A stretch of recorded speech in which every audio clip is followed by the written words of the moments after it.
Hi, my name is Bill, and today I'm going to be showing you how to replace the screw that is underneath the burner's knob panel.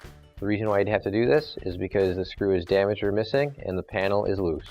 For this repair, all you'll need is a Phillips head screwdriver.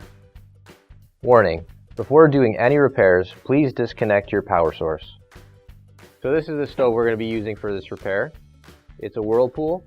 Keep in mind, yours at home might be a little bit different than what we've got here, but the same techniques should still apply. The first thing you want to do is make sure you turn your gas off. So as you can see here, the panel is a little bit loose. That's because we've got a missing screw underneath this panel. So to go there and replace it, what we have to do is open up the oven door. So you can see right here, this is where the screw is supposed to go.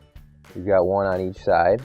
So this one, the screw is in there, so we're okay there. But we have to put a screw into this hole.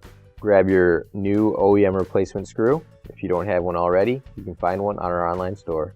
And to put the screw in, we're using a Phillips head screwdriver. And we just got to get it in that hole. Screw it in there nice and tight. Okay.